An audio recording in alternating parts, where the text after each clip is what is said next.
Hi, everyone. I'm Lindsay Brady from Generous Benefits, and I will be your host for today's webinar. Before we get started, I want to do a few introductions. So starting with Brett Brummett, he is our fearless leader here at Generous Benefits, and he will be facilitating the conversation with me today. We also have Amy Goddard from Go Sports Therapy. Amy is a client of ours and runs her physical therapy office out of Coppell, Texas. And then Dr. Kara Farley from Mid-Cities Direct. Dr. Farley is a skilled primary care physician out of Grapevine, Texas. So my introductions just don't do these two ladies justice. So starting with Amy, can you give yourself a more extensive introduction? Well, I've been a small business owner, private practice owner in Coppell, Texas since 2000. I run a physical therapy practice, and I like to say we're first responders for pain and injury. And we have there are four therapists altogether. We have a vestibular rehab specialist, we have a lymphedema specialist, a pelvic health specialist, and then a pain neuroscience specialist, as well as orthopedic specialist certification. So we like to say we can cover the whole family, hopefully, from 6 to 106, and just have enjoyed being a practice owner in the Coppell community. That's amazing. Dr. Farley, would you be able to introduce yourself? Sure. I'm Dr. Kara Farley. I started my direct primary care practice a little over a year ago. And my background is actually with the military. So the United States Navy paid for my medical school on a scholarship program. And I did my internship in family medicine in the Navy. And then I did aviation medicine fellowship with the Navy as well. So I was a flight surgeon for 5 years. And after getting off of active duty, I was kind of trying to decide what I was going to do with my civilian career. And the care now and typical primary care offices where, you just run through and see 30 patients a day just really wasn't appealing. And I wanted to be able to maintain that special patient-doctor relationship that I had when I was practicing military medicine. And then I learned about direct primary care. So I just jumped right in, and here we are a little over a year later. Awesome. Thank you so much. So Go Sports Therapy is one of our clients that transitioned into a direct primary care relationship with Dr. Farley, and that is what we want to talk about today. So we do have quite a few questions that we're going to go through. So the first one is for Amy. So Amy, what prompted you to explore a direct primary care relationship for your company? So I think if I think back, the journey started a few years ago. As a group, we read Marty McCary's book, The Price We Pay, and about our healthcare system and just the high costs associated with it. And then I had attended the Free Market Medical Association annual conference. It was here in Dallas in August last year.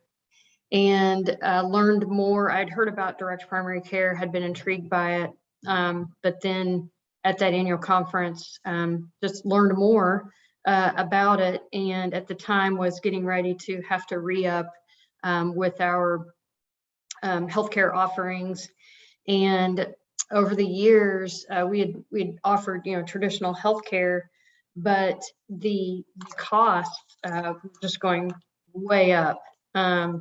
And to the point where I was $17,000 out of pocket, had an $850 deductible, and then a $6,800 deductible, $850 monthly premium. And so I was basically what they call functionally uninsured, and I wasn't using my healthcare coverage because it was too expensive. And several of my other employees that are about my age were in the same position. We were all pretty healthy, and we were paying cash for our services, even though we had health insurance. And so I started exploring direct primary care, and in all honesty, started Googling direct primary care doctors in Dallas. And my mom was the one that found Dr. Farley. And she's like, look at her. I was like, yeah, she looks great, very experienced, close by. And so the first day that I called her, I believe it was a Friday or Thursday or Friday at like 5 o'clock. And I just called her number out of the clear blue, and she called me back within 10 minutes, or maybe she even answered her own call. And she was like on vacation with her family. And we had a 20-minute conversation about direct primary care. And so we were kind of speaking the same language, and then invited her out to our team to meet us at lunch. And she introduced herself, and we were just all very impressed, and took the plunge. I love that. So Dr. Farley, how do you personally define a direct primary care doctor, and what made you choose to do that as your own business model? So I would define, really it's the type of practice, right? So you're a primary care physician, whether you're internal medicine, family medicine, general practice, and you've decided to have a membership-based practice that focuses on the patient-doctor relationship instead of a fee-for-service or transactional medicine practice. So that is traditionally what we are used to, is transactional medicine. You're sick, you need your annual visit, you call your doctor, you see them once, the visit's over. Versus a relationship with your primary care physician, which is what all of the data and all the research shows is what creates healthier, happier patients that live longer. It's patients who have a good relationship with their primary care physician, who knows them and understands them, so they don't get pushed out to urgent care and maybe get medications they don't need, and then don't get the follow-up that they do need. So that's how I would really define a direct primary care physician, as someone who is looking for that patient relationship instead of that transactional medicine. And then for me, as I mentioned, I really had no experience in civilian medicine outside of medical school. And when I practiced in the military, yes, I did have a larger patient panel, like much of my fellow colleagues do in primary care. That was probably, I think, about 3,000 patients. And I had a nurse practitioner that worked under me. And then I had a couple other mid-levels that I took care of as well. So I could manage that large of a patient panel. But unique to being a flight surgeon, I had about 350 pilots and air crew, and then also their family members that were mine. And those people had my cell phone number, and whether they were in Hawaii or in Iraq, they knew they could call me. If it was a Saturday and their kid got a bug bite and was it infected, I would get pictures on text messages. And I loved those guys. They were my family. And it was my job to keep them healthy and flying. So when my military career ended, I really wanted that. That's what I love about medicine. And so I went looking for it, and I stumbled upon DPC with actually a practice that is in Dallas. And it's owned by a female physician as well. And she's wonderful.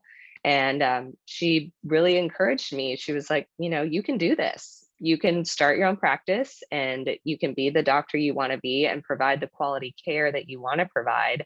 And have the quality of life that you want as a mom as well, because I have 2 small children. And so she really convinced me to do it. So I kind of, I started out just doing house calls, and I met my partner in my practice, Dr. Terry, and he was looking for another DPC partner who really had those same core values. And so here we are at our office, and that is kind of how I got started. That's amazing. So we kind of already heard from Amy what her first initial impression after your first phone call was. So Dr. Farley, what was yours? So Amy is right. I was on vacation. I was actually visiting my grandparents for the first time since COVID up in Michigan, because that's where I'm originally from. And I think I got her voicemail. It came through while we were on the flight over. And I was like, you know what, I'm just going to give her a call back. So I stepped outside and called her back, because it probably what I spend the most time doing is educating patients and people about what direct primary care is and what the benefits are for a patient, because people just aren't familiar with it. So when I talked to Amy, she already knew, and she was like, yes, I went to this conference. It was amazing. So I was really excited. A part of what direct primary care offers are small businesses and small employer groups. So that was really exciting for me to see a business owner, especially someone who's also in the medical field, who was excited about direct primary care. So that was really my first thought was, this is wonderful, someone who knows about DPC, and then an employer group, even more so, that we can get involved with. So for our employer groups, we can offer even a more affordable rate, because they usually bring on more patients at once for us. So great first impression as well for me. Well, it sounds like you guys were just a great match right off the bat. So Amy, once you knew that this was the direction that you wanted to go, how long was it before you engaged Generous Benefits to help? Well, I had an existing relationship, friendship with Brett, and knew about his business. And at that time, I was trying to make the decision about whether or not to, make the transition into direct primary care. And we did direct primary care plus Sedera. And so I called basically just to get his advice on it. And he's like, we can handle all of this for you. And I'm like, you can? And he's like, sure. And so we had all of our employees that qualified went with the direct primary care plus Sedera model, but we had one employee that could not, because of a pre-existing condition that she was right in the middle of. And so she went with our traditional healthcare. But and Brett and I thought I was going to have to make a decision between the two, and Brett's like, no, we can figure that out, and came up with a solution that benefited everybody in our practice, and basically just handled it all the way through. And it was so relieving to me that I had someone that, like, for me to try to do it, I wouldn't have known what I was doing, but he's the professional and walked us through it. So pretty Brett quick. Brett is great at what he does. And this next question is actually for Brett. So Brett, how do you find a plan that will work with a direct primary care office and an insurance company at the same time? So, I think the number one probably misnomer is that a DPC can work with any plan. There are some instances where a direct primary care office could have some hurdles with the health plan if it's an HMO and there are referrals needed. But outside of that, I actually see more traction with a direct primary care membership with a company that's still on a traditional model that just wants to do something better for their employees than they have today. Some people call it a vanity benefit. So it's just an above and beyond way, because most employers are starting to realize that they're paying a lot of money, their employees are paying a lot of money, and the member experience, the patient experience is a really rush through job. So in this new land of attraction and retention, as everyone's struggling for a workforce, we're seeing a lot more of that even with our traditional plans. But the real question comes down a lot of times as to how do you get some kind of price offset for that DPC or direct primary care membership. And so we start really looking at what kind of plans can either recognize the direct primary care up front and try to offset. And I'll say more often than not, it's not a full dollar for dollar offset immediately. It's like 50 or 60% of the cost if you're looking at what they're giving a deduction for, or we go to some kind of alternative funding plan, some version of a self-funded plan, some version of, even like a medical association plan we now have access to that can do that. And there are plans that are actually built specifically around the direct primary care membership. And so what they're doing is they're able to lower the rate for those coming into the plan, because they know long-term they have that person making sure that the cost of care is actually handled at a more appropriate level or cost. So instead of their employees having to go to, urgent care because they don't have a good doctor relationship, and that urgent care, can't treat what they need that day, or they don't want to get outside that limited scope. And so then they immediately refer to a specialist or labs or imaging. The direct primary care doctor can spend more time. And so those plans are already recognizing that they're going to not spend as much in MRIs, imaging, immediate like high dollar lab work. So we're able to see lots of those that are starting to give price decreases. So it does take a little bit of legwork for the employer, but not anything more than they normally should be doing during their normal renewal time. So getting started ahead of time.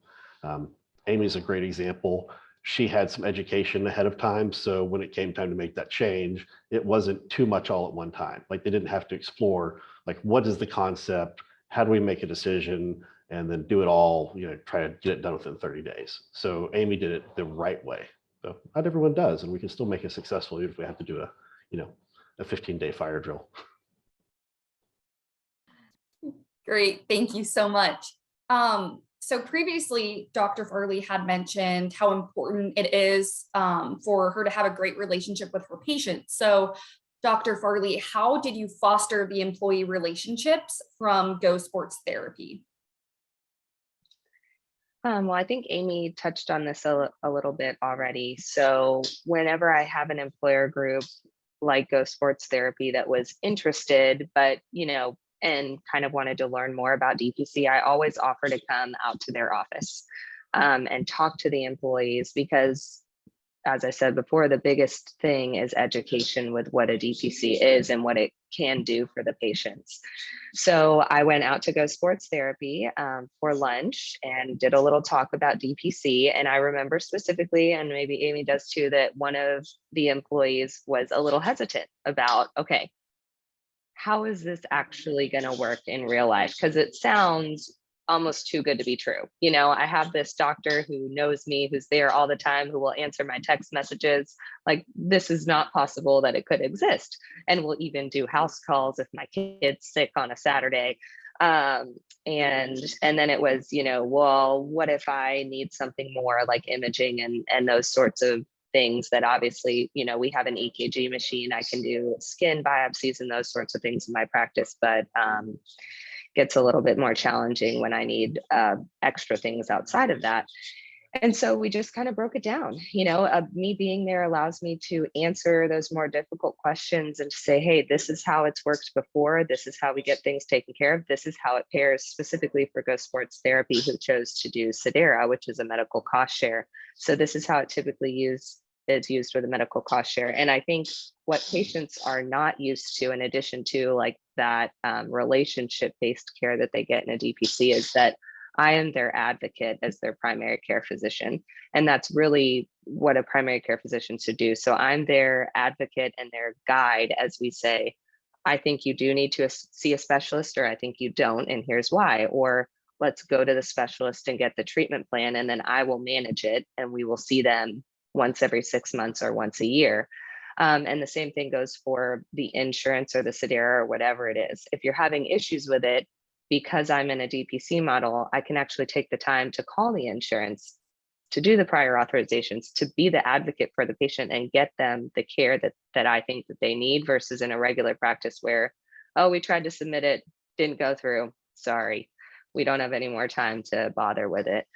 So those are kind of the more logistical questions that you get, but that's how I usually like to handle it with the employer group, is to go there in person, meet the employees, answer those questions, and then I can really begin that relationship with the employees.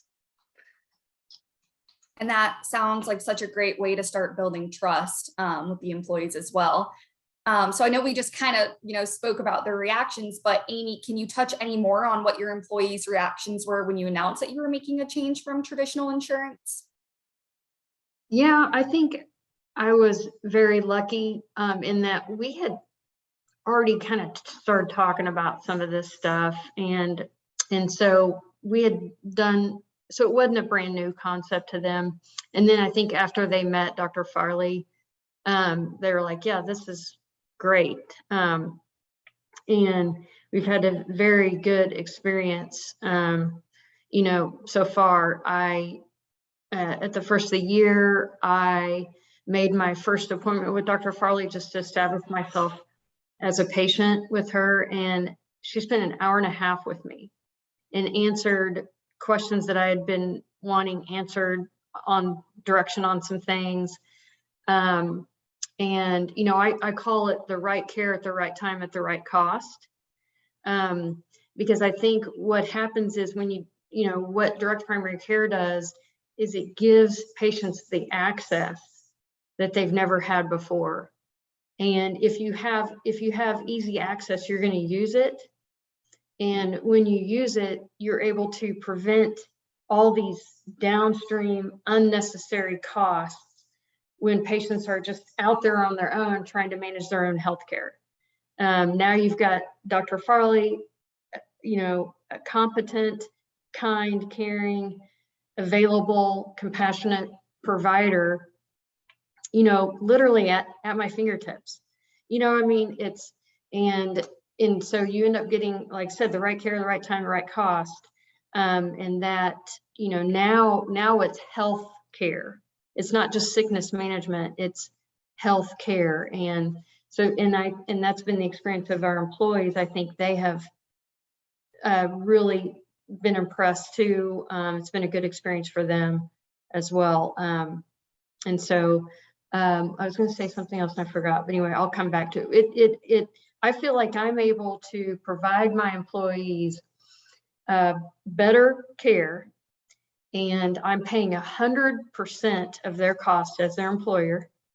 So you think about that. One of my other employees had a $900 deductible, and I was, as her employer, paying half of that. So she was paying $450 out of pocket every month. Now she's putting that money in her pocket and has access to better care. So I don't know how you can't be pleased with that, you know. And so good healthcare doesn't have to be expensive, and it's available. That was extremely well put. I loved all of that. So we kind of briefly already touched on this, but if we could go into a little bit more detail, Dr. Farley, when our clients have families enrolled with young children, do they still need to see a separate pediatrician, or can you do that in-house? Okay. That's really going to depend on the individual physician and their comfort level with pediatrics. Here at our practice, we see 2 years old and up. And it just depends. There are some primary care practices that absolutely will see newborns, and others that start at age 12. A lot of it typically has to do with the training background of the provider. And then also the big thing is vaccines. So one challenge for direct primary care practices is being able to keep pediatric vaccines in-house. And the reason is because they come in a multi-dose vial. And typically when you open the vial, you have to use the vaccines between 6 and 12 hours. And so I have 6 doses in a vial. And so if I don't have a large patient population of pediatrics, which most DPC practices wouldn't, I'm wasting a lot of valuable resources there. So that's probably the biggest challenge. So actually what we do at our DPC practice is we have a pediatrician who has her own DPC practice. And for those occasional patients that need vaccines at the 4-year-old mark or right before they start elementary school, I will just borrow them from her, since she does have a big access to them. So, but again, it's going to be dependent on an individual provider. And like I said, there are DPC pediatricians. So if we were looking at, someone who really wanted a pediatrician, we could always pair and partner with our pediatrician that we currently work with. Okay, that kind of leads into our next question too. So out of curiosity, how do you coordinate or partner with an OBGYN?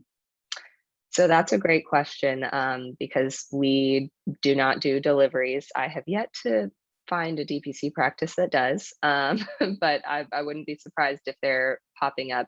So again, it would be similar to any other specialist, and it's going to depend on that back end plan, like Brett was mentioning, that the employer group has in place. So is it a traditional Blue Cross Blue Shield? Then we would do a referral. They would get their care with the OBGYN.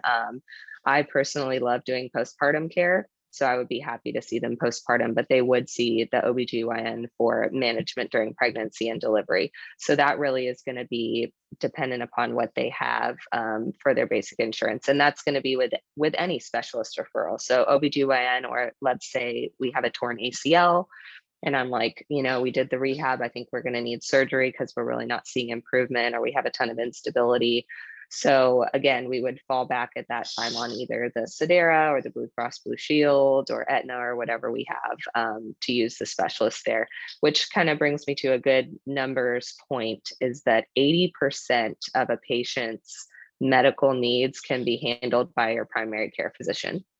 So it is a large portion, but there is that 20% where we do need to involve specialists for surgical needs, for pregnancy, for those sorts of things. Thank you.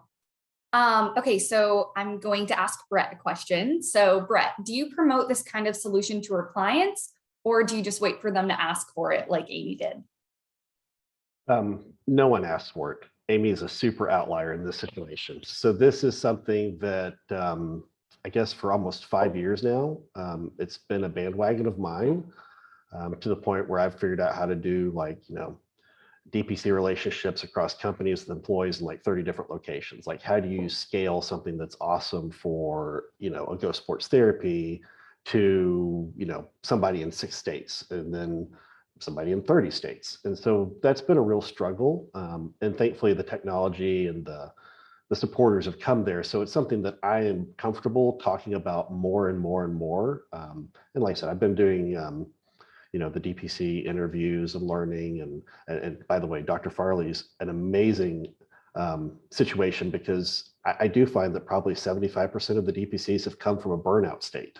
And they're re-engaged and reinvigorated in their career. So finding Dr. Farley, who's not had that burnout state, super amazing. And I truly love that. And it will sing her praises to anyone around. But aside from that, educating on the DPC, it's a long process. We get clients that are looking at it, they want to go for it, and they always have that sticking point of the one employee or someone that they can't see how it really works if they're playing the day. I mean, how do you do a DPC offering and still have copays for the employees that don't want to go that way, that just refuse to leave their doctor? How do you have a function that doesn't create a barrier for care for that OB-GYN or that pediatrician? And that's really been the focus I've had since that very first time I presented it to a client, and they were ready to go until the gentleman said, well, my wife can't see her OB-GYN. And I'm like, oh, this is a learning point. We got to figure out how to address that. And so that 5-year journey has taken us down a lot of rabbit holes and figured out how to do it. And I will say that one of the things I do highly promote and now believe in after some few failed rollouts is that the employer group needs to fund the DPC membership for the employee.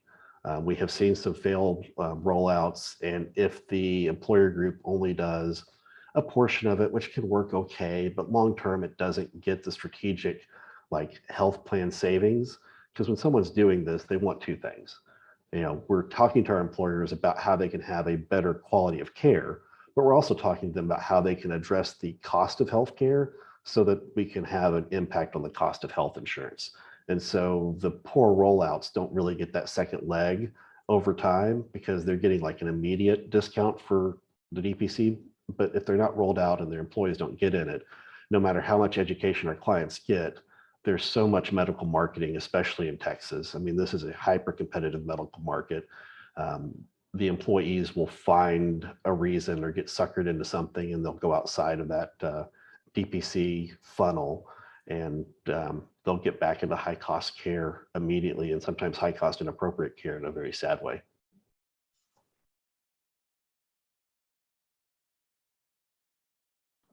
Thank you, Brett. So Amy, you've kind of already touched on this, but can you describe how this relationship with Dr. Farley has positively impacted your employees or yourself? Any specific examples that you can provide? Well, I would say the relationship has benefited Go Sports Therapy. I was able to pay for 100% of the DPC plus Sedera for them. And it is saving us $1,000 a month as a company. And, you know, now, I mean, that indirectly can affect my employees, because now maybe I have some money to be able to give them a raise. You know what I mean? The healthcare costs have just, you know, eaten a lot of the small companies. Their margin is eating into their margin. And so that, you know, just that's kind of big picture how it's affected us. But I think, you know, I think the probably number one benefit is the access. Just the fact that they feel like they have access to their doctor, and they're using it. You know what I mean? Like if getting to your doctor is hard, you're not going to go to the doctor. You're not going to be asking the right questions. You're not going to, you know, and the access is so easy that now they're using it. And so, and I know they have been, and they've all expressed, you know, just how, you know, easy to access and how responsive, you know, Dr. Farley has been. And as far as guiding us towards like any like needs for imaging, or you know, she has relationships with different providers that you know, we were able to get a lot of that at a much lower cost, just by being a cash paying customer. And she helps and guides us, you know, along those as well, even with like medication prescriptions. And so really, she helps you. She really is your advocate. She helps you navigate through the healthcare system and being a cash paying patient. Thank you. I'm sure having such just great access to quality care has just really impacted the quality of life for your employees. So this is so wonderful to hear about. Dr. Farley, what are some common health concerns that you're able to help patients overcome or manage in a more impactful manner? Oh, hitting me with the hard questions, Lindsay. So I think we want to talk about specific. Can you ask me the question one more time? I want to make sure I answer it correctly. Of course. What are some common health concerns that you're able to help patients overcome or manage in a more impactful manner? Okay. I think, you know, probably one of the biggest ones is, do I need to see a specialist or not? So a lot of times in the United States, we don't have enough primary care physicians. Primary care physicians are at a shortage. We have a ton of specialists.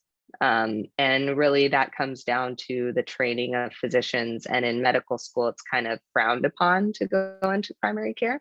And it's more highly sought after to do the specialty fields. And so from a patient standpoint too, you have this fancy Blue Cross Blue Shield PPO plan and your knee hurts. So, oh, I'll just call the orthopedic surgeon because there's 40 of them down the street from me.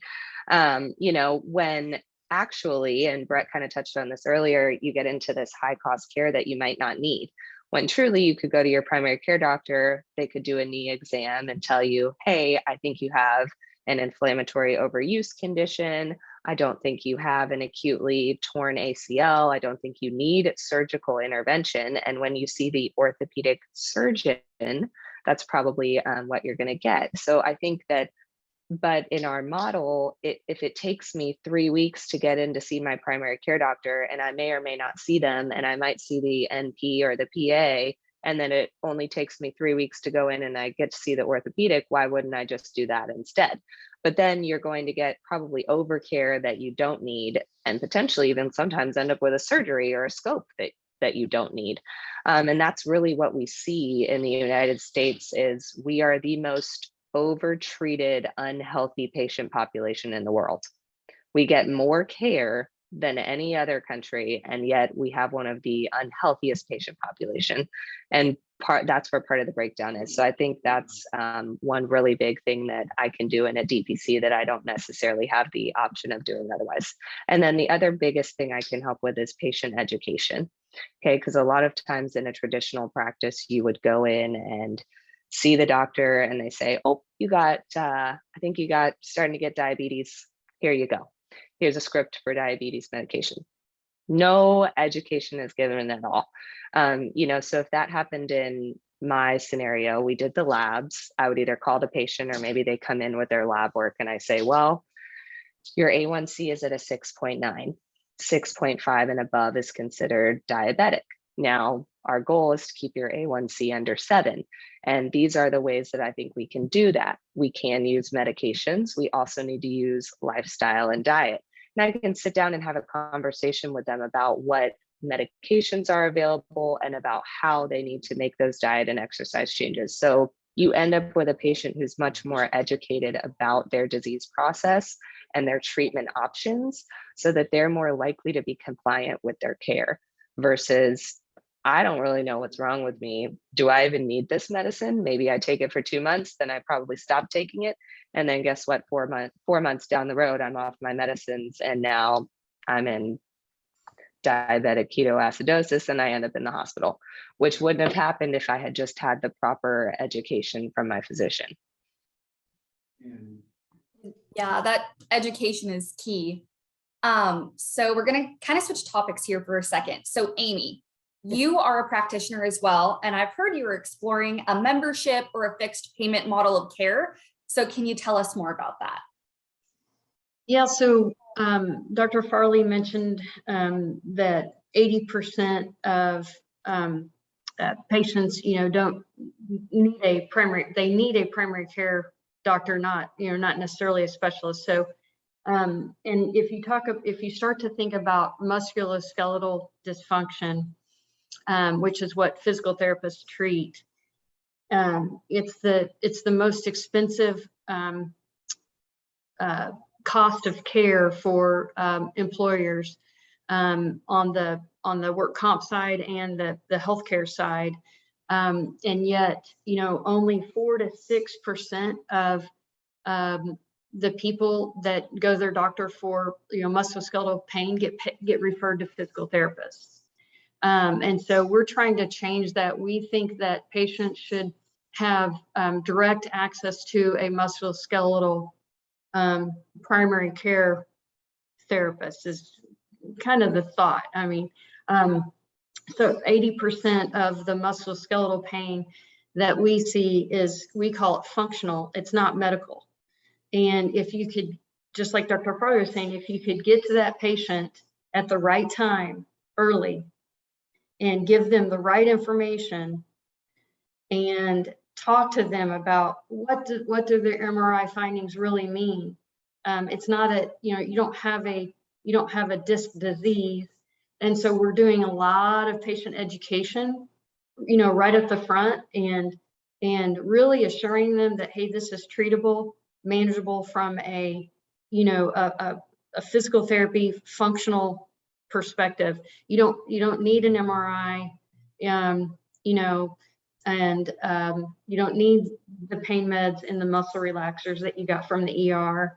I mean, they may need that in the beginning, but like if they had access to a musculoskeletal primary care provider first, we could maybe head off some of these upstream costs that we're seeing where patients are being overprescribed opioids and being over imaged and over injected and having too many surgeries. And just once it goes medical, it starts to get very expensive. If you could keep it functional, then we can, hopefully prevent some of those upstream costs. And so the idea behind this came through a group called Solve Global, which was taking this to employers, direct to employers, and saying, look, let us provide your employees with basically access to the right care at the right time,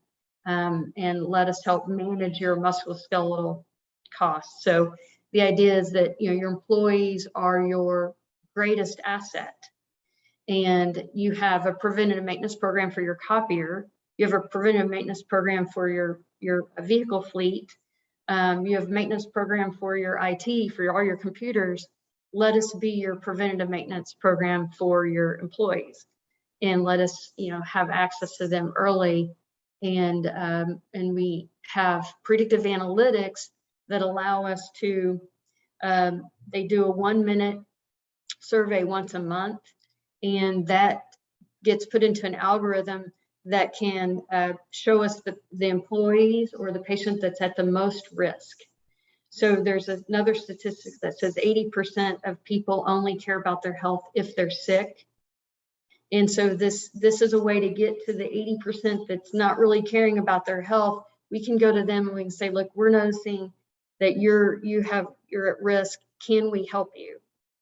And not very many people are going to turn that down, and so it's not looking at last year's OSHA recordables and just doing a generic back pain program. We're going to specific people and saying, we're noticing this risk. How can we help you? And then, so it's very proactive, using predictive analytics and just a kind of a different way of thinking about it. And I really feel like that, I read a statistic that 40% of healthcare workers are leaving the field after the pandemic. And there's going to be a primary care shortage of 100,000 in the next decade. And so I really feel like physical therapists, properly trained physical therapists, could fill that role of managing musculoskeletal dysfunction. And if you talk to a lot of primary care doctors, I don't know, Dr. Farley, you can say yes or no, but a lot of primary care doctors, don't want to have to figure out how to manage, but if they could send them to someone that, can say, hey, let's manage this, instead of just throwing meds at it or whatever. The patients are more satisfied with care, they're returning to work sooner, there's less cost. And so that's kind of the idea. Thank you. So you have that option for employers. Do you have a membership option for individuals whose employers don't offer that level of care? I would love to be able to do some kind of membership offering at some point. I think there's a place for it. I started thinking about all the kind of free advice that I give out all day long, every day, not just to my patients, but to people that are calling or former patients that, hey, this or hey, this. Case in point, I had a patient that called me and had been playing volleyball and her hand was swollen. She sent me a picture of it. I said, it was swollen. I'm like, stop by the clinic, let me look at it. She came into the clinic and I thought she might have had a fall. And so I thought she might have had a scaphoid fracture in her wrist. And so I said, you need to probably go get that imaged. And I said, make sure you go to someone that knows, I sent her to a hand specialist that knows how to look for a scaphoid fracture. And so anyway, so I feel like I'm doing those kinds of things all day long, every day. So it would be nice to be able to, like Dr. Farley said, to think about having a group of people. I'm in charge of their musculoskeletal health. And it really turns it from being transactional to being relational. And the reason there's so much burnout in healthcare right now is because everything's transactional. I mean, research shows that if you have a relationship, you are more satisfied with the care that you're giving. It's and that the patient's more satisfied. So it's really trying to go back to the relationship side of things. I have a sign, Dr. Clark sign, and it's the sign of my great-great-grandfather. It's his shingle that he, put out on his house in Joplin, Missouri. He was a primary care doctor, and he, cared for people from birth to death and made house calls and had a relationship. And he was a beloved physician in Joplin, and he took care of his people. And, it'd be great to be able to get back to that in some way. Thank you so much. Okay, we're gonna switch it to Brett. Yeah, I was Yes. going to say real quick, I just wanted to send a reminder to everyone on, go ahead and drop any questions in the Q&A. We've got some coming in already, but before we got much further, anything that's been pent up for the audience, drop it in there and we'll try to get to it before we hop off. Thank you. So Brett, what kind of savings do we see from clients that have a DPC-based plan? Back to me. During that initial transition, if we're looking at a company that's coming from a fully insured model where they're not really priced for their experiencing claims, if we're looking at that kind of client or that kind of prospect going into a DPC plan, because of some of the other things we're doing, we're cutting out, in most cases, 25 to 40% of their current costs, which is typically $200 or so per employee per month. And then you can take like $400 or $500 off the family, and that same thing because healthcare costs are so high. And we build it back in with, under $100 of the DPC. So, I mean, we're back into the, 25 to 15% savings year one. I really feel like that's probably the most expensive year, because once you get down to year two, we're starting to see savings on those plans and those employees on not only their, care, because there's no claims coming through from the primary care side. That's all prepaid. So those claims drop off the insurance radar for the most part. Some of our plans do track it because they track population health. But then we see a pretty big reduction in prescription drug usage, especially specialty medications. Especially medications, I've seen it maybe about year 2 or year 3, but we get a lot better. Like Dr. Farley mentioned, medication adherence, diabetic medication adherence comes up. We do see an uptick in a few of those, but we're typically seeing upticks in generic drug usage. And the DPCs that we use, for the most part, they've really been working with a patient population, or a patient panel, as you might say, that are navigating the cash pay world.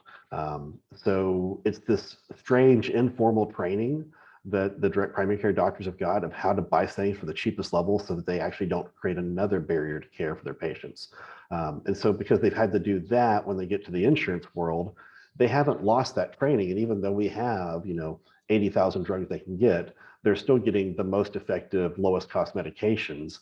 And we see those costs go down. So it's this compounding effect that we see on the DPC-based health plans that are starting out at that, 25-ish start, and then we can spiral.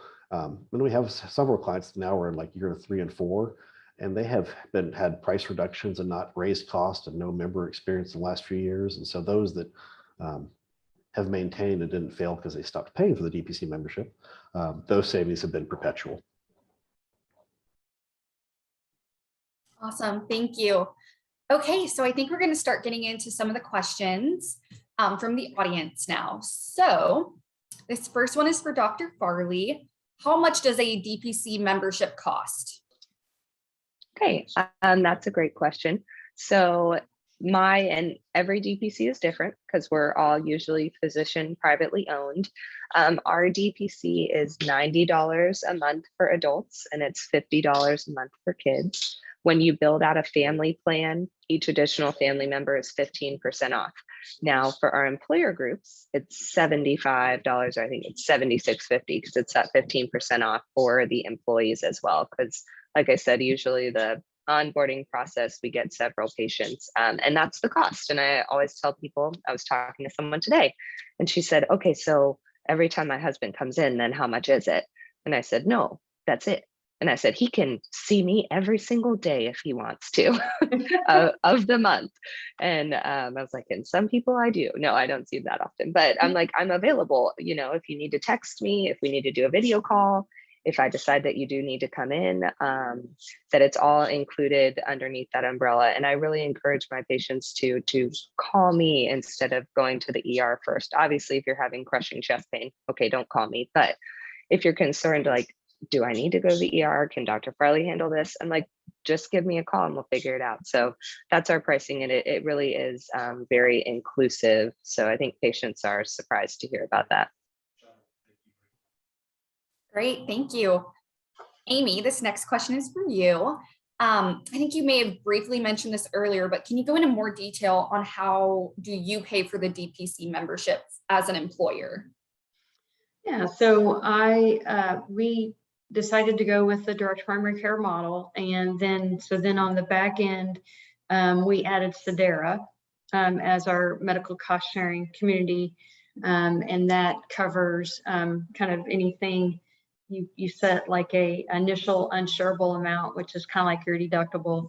And then they cover anything over and above that. And so I, at that point, and then because I'm partnered with a direct primary care doctor, I get a discount from Sedera. So I get the direct primary care employer's discount, and then I get the Sedera DPC discount. And I was able to cover, like I said, 100% of the costs of my employees. That was kind of like a no-brainer. It's like, okay, we're going to do this. I'm going to cover it. And then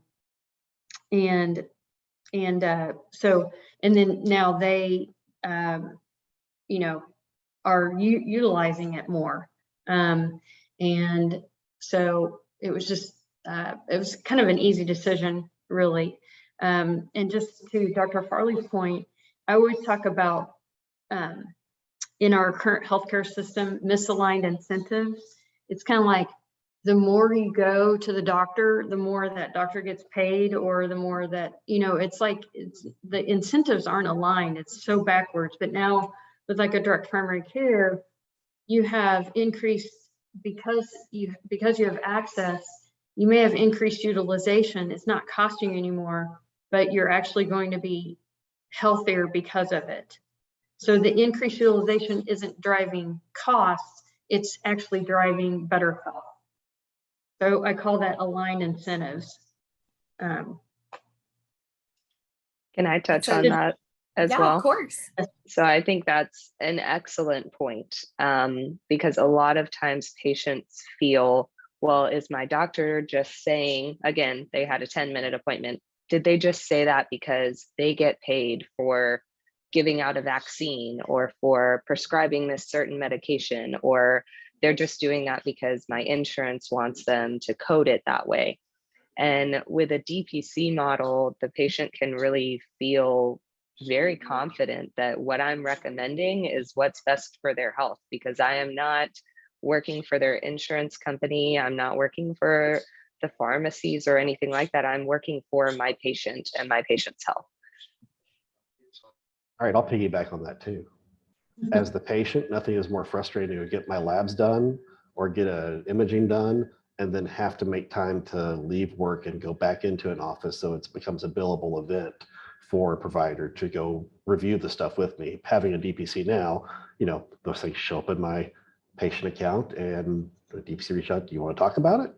And, you know, my last one was, do you want to talk about it now or after Thanksgiving when you can enjoy your food? And I said, after. Yeah. Thank you all. Okay, Dr. Farley, so how does a medical claim work with the DPC? There aren't any. So we don't, so people are probably more familiar with the word concierge versus DPC, right? And that's what a lot of people think that we are. In fact, South Lake Magazine just voted us the #1 concierge practice in South Lake. But truly, we're not concierge because we don't bill insurance. So you will never see a file from us for your insurance for reimbursement for your visits. Now, we do have some patients who like to submit their visits to their insurance for reimbursement. And what we do there, and Amy's probably very familiar with this as well, is we create an insurance super bill. And the codes are on there, and insurance says, okay, that visit is coded at X, and it would have cost, if you went through insurance, $237 for that visit. And that's, you know, kind of typical for like an annual visit with primary care. So they can then submit that super bill to Blue Cross Blue Shield, and sometimes Blue Cross Blue Shield will reimburse them for some of those costs, or will apply it to their deductible or something like that. But our office itself will never, ever bill your insurance. Thank you. Okay, Poor- next poor- question. I was gonna say, Yes. poor Blue Cross gets picked on so much in these conversations. They're not the only one. Okay, Brett, this next question is for you. So, do I get a deductible credit on my health insurance? Oh, perfect piggyback to that. The DPC membership you pay does not go anywhere. It's just money that is being spent either by yourself or your employer. You're paying for what you wouldn't if you were doing cash pay on a routine basis, and it's leveled out and it's fixed and there's no surprises. And to back up, we have several groups that, maybe in the situation where they don't even have a health plan, they will just have a DPC membership only for those employer groups. And that's not as uncommon as you would think it might be. So it does happen where you have groups that have a direct primary care plus a health plan, and some of them are direct primary care only. Some of them have the option to do a direct primary care or do direct primary care and a health plan. So the several employers have seen the need for it. So we figured out ways to roll it out. But as far as deductible credit, most often in today's modern health plans, you're not seeing any kind of meaningful deductible credit.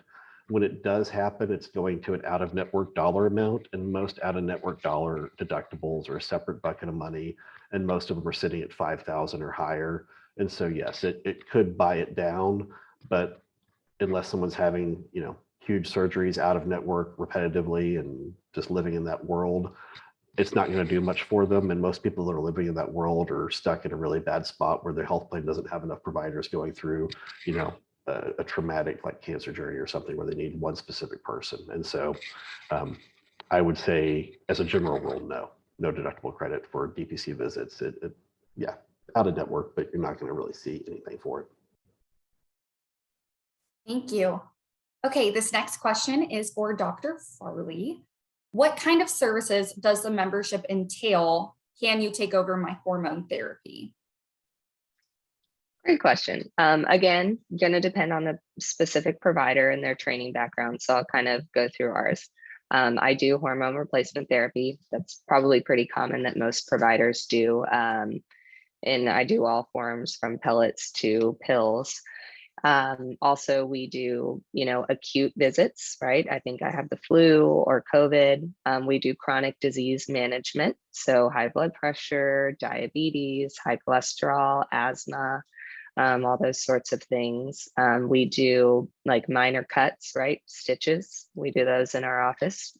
Broken bones, typically we don't have an x-ray machine, but we can send them out for an x-ray same day. Let's find out if it is broken, a scaphoid fracture, for example. And then I personally do minor skin procedures as well. So excisions, biopsies, and I do really enjoy women's health. So, and most DPC providers will as well do pap smears, women's health visits, and then I do all forms of birth control, IUDs, Nexplanons, all those sorts of things. So really, again, 80% of your healthcare needs. So very all-inclusive, and most DPC doctors are, because our goal is to keep you here with us and really only utilize those specialists and hospitals if we absolutely need them. Great, thank you.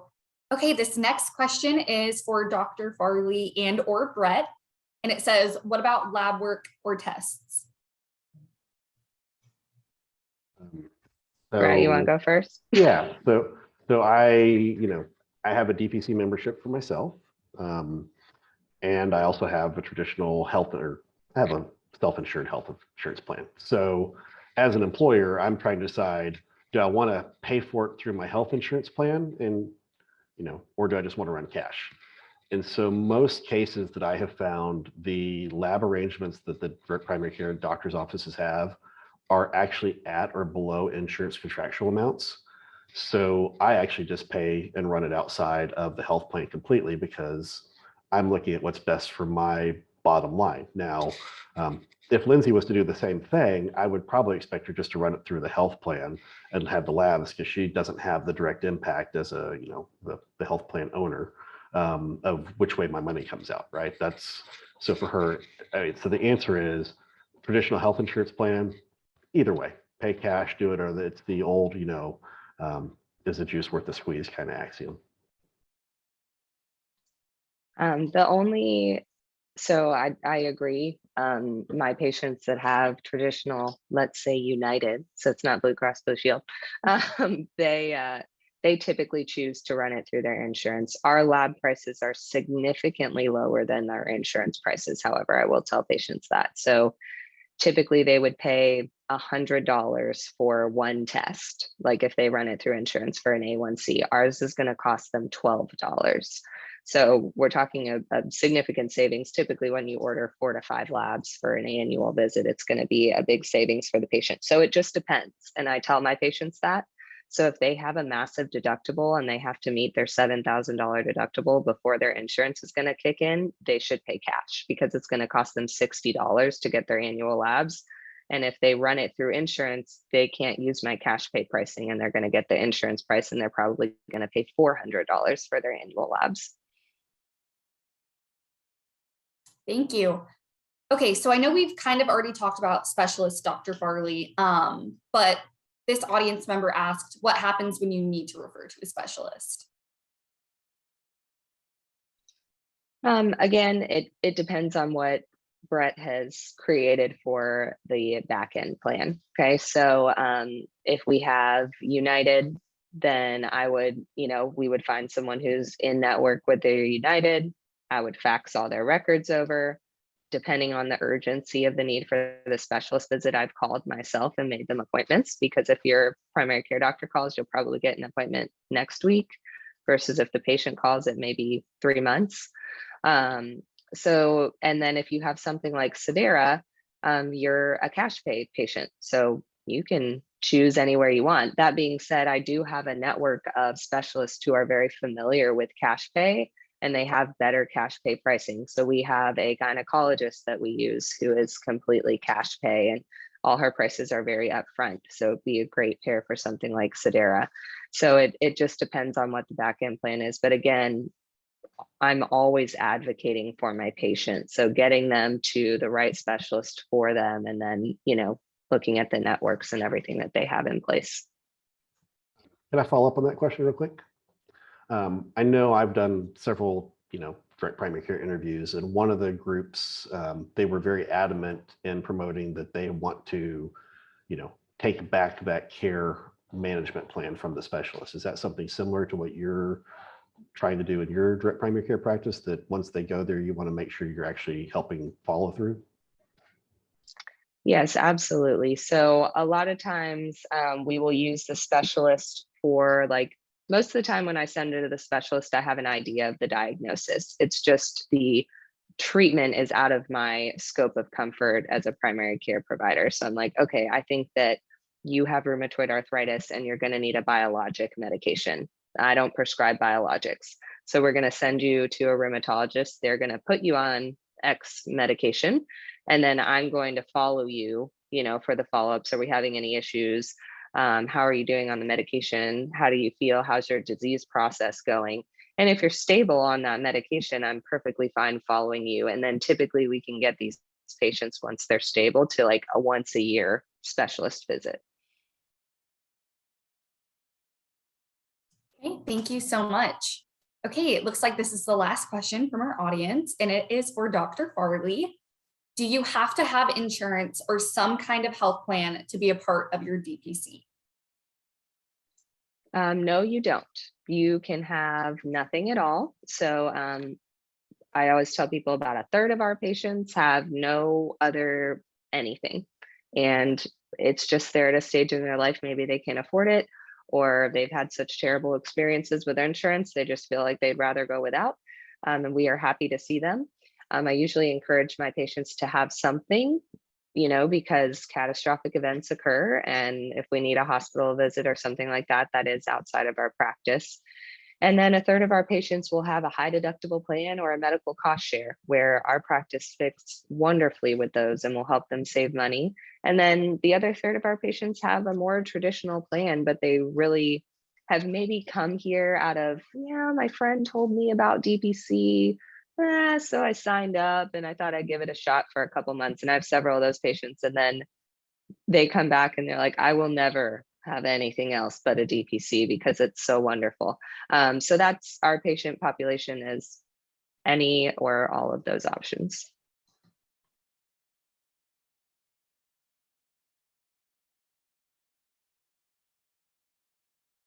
Already said that you'll treat anyone all the way past age 100. Yes. Dr. Farley, do you have a cutoff, or do you see patients that are on Medicare and you as a direct primary care practice? That's a great option. No, we don't have an age upper limit cutoff. Medicare is a little bit different, right? So once you turn 65, you are eligible for Medicare. We are opted out of Medicare as DPC providers. So you have to decide if you're going to opt in or opt out from Medicare as a provider, period. If you opt out, what that means is that I will not bill Medicare. So like what I said before, I'm not going to submit anything for billing. And my patients actually who have Medicare have to sign a separate contract per what Medicare requires. And they say, I understand that my doctor is not in network with Medicare, and I will not submit any office or the DPC membership to Medicare. But being opted out, I can still order labs under Medicare. I can still order imaging under Medicare. I can still place referrals to specialists under Medicare. Okay, well, Brett, is there anything else that we need to touch on? Okay, well, this was such a great conversation. I really appreciate both of your times, today and speaking with us about this. So to our audience, be sure to follow the Generous Benefits blog or our LinkedIn page for more insights and solutions for employer health plans. Thank you, everyone.